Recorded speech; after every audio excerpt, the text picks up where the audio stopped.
Hey yo, what up? It's Bbno Money, and I'm here chatting with Milky. I love milk, especially oat milk.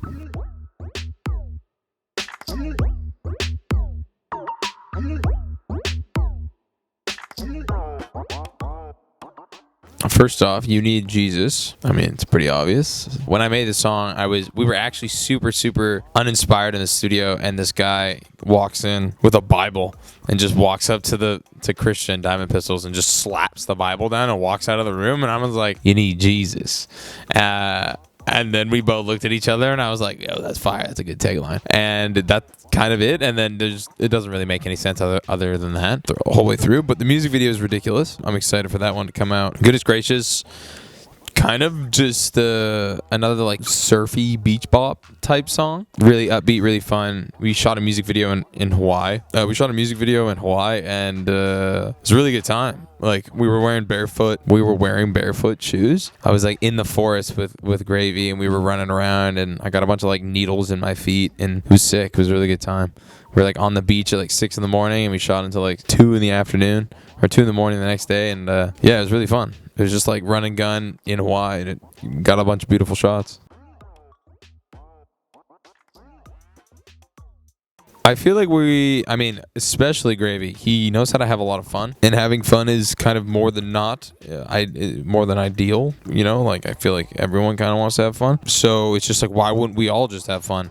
And, you know, I feel like our personality kind of sheds into this music. Yeah, it's sick. I don't know, like Gravy and I just like dicking around, and if we make a cool song and it sounds good, it usually just does really well. So yeah, I'm just excited for these songs to come out. You Need Jesus is definitely one of my favorite Baby Gravy songs almost ever. It's a slapper for sure. I have like a video team and a director that is just like, you know, we spitball a bunch of ideas. He usually just kind of executes, and then we go to a place and do it.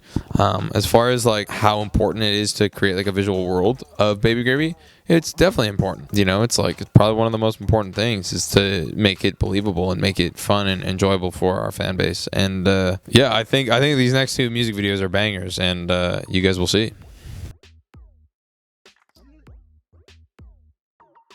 There's like a creative process kind of. It's like, okay, if we write a really catchy hook, then we can finish the song essentially. And then if we both like it, it's kind of like bona fide, and you know, we send it to a couple people, and then they're like, oh yeah, this is cool, this is great. And then it's kind of just like, okay, we'll finish the song. Or sometimes it's kind of just like we never really know if a song is good, but we both have like this weird small instinct that we're like, you know what, it sounds good to us, why wouldn't other people like it? Because if people like us, you know, like at Matt and Alex, like why wouldn't they like the music that is like similar, you know what I mean?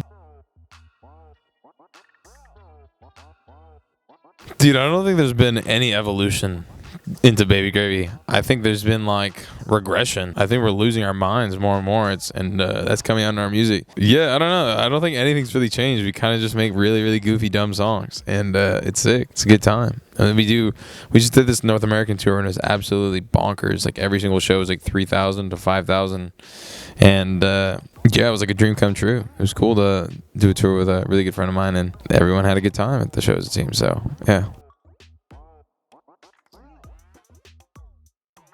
Most memorable moment, a lot of the times, because we're not in the same city, we don't really like work together in real life. I mean, honestly, moreover, we were on tour. We have a song with Freddie Dredd. We were on tour in San Diego, and we went to some like busted studio, and we were just chilling with the boys, and they were drinking beers. I was hitting vapes, and we just made a song, and it sounds pretty good.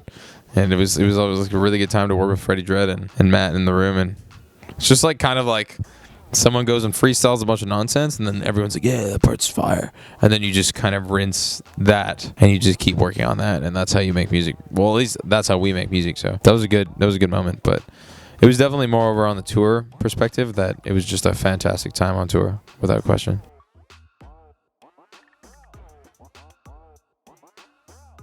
You know, that's a good question, because I honestly am just like, it doesn't really make a difference in my opinion. If a song's good, he'll jump on it, type thing. If he sends me something that's good, I'll jump on it, and it's kind of like that. I do think that my Bbno Money solo project is a little bit more like, especially the rap stuff, is a little bit more like eclectic.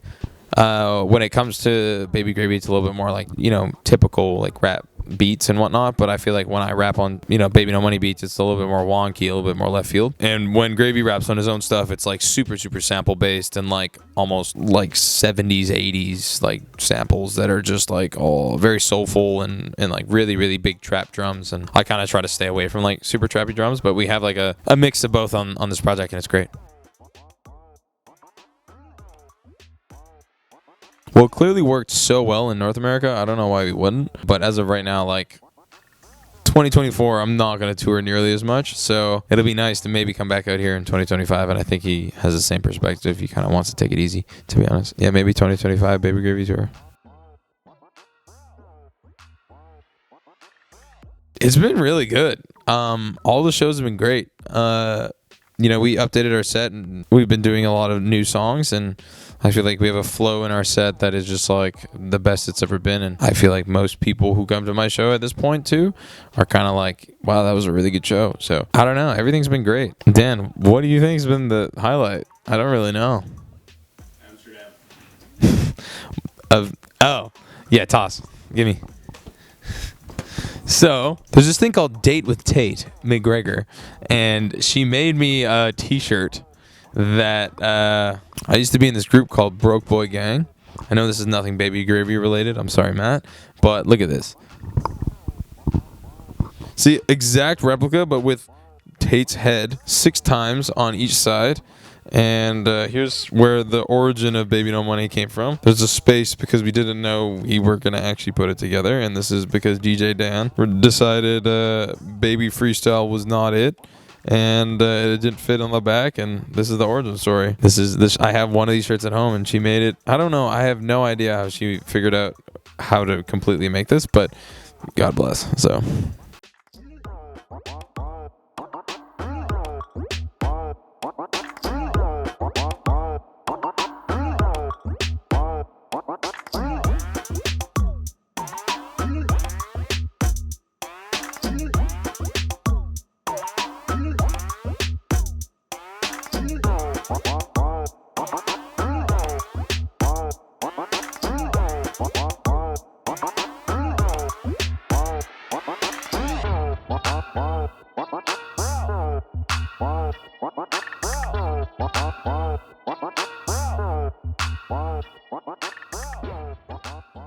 Missy Elliott, Timbaland, Pharrell Williams.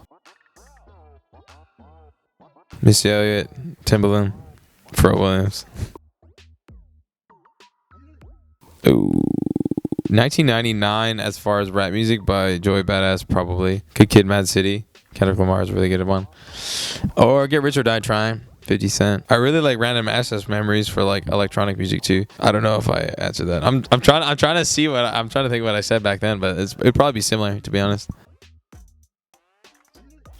Boobs. I don't know.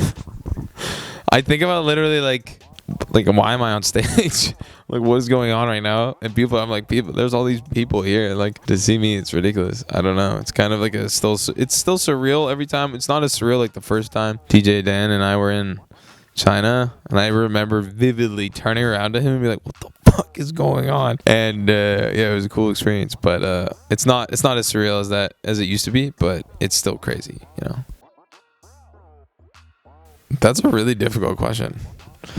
I feel like Hannah Montana has so much representation in my like childhood, whereas like Miley Cyrus is kind of just like a famous person, I feel like Hannah Montana moreover than Miley Cyrus. There's just like more nostalgia than Miley Cyrus. I didn't really listen to music until I started making music, to be honest. I kind of like only listened to like dubstep back in like grade 8 to like grade 11ish, pretty much. I was like listening to like drum and bass and dubstep, and then I kind of transitioned to like listening to like Tupac and whatnot. But maybe Dear Mama by Tupac is probably one of my favorite rap songs. Yeah.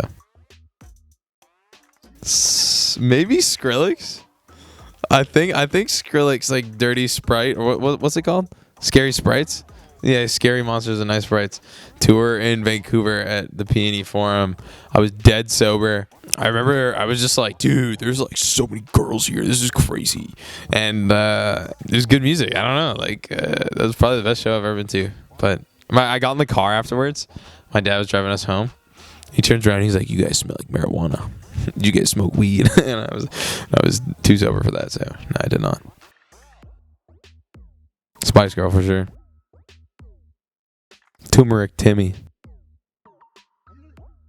The Chats.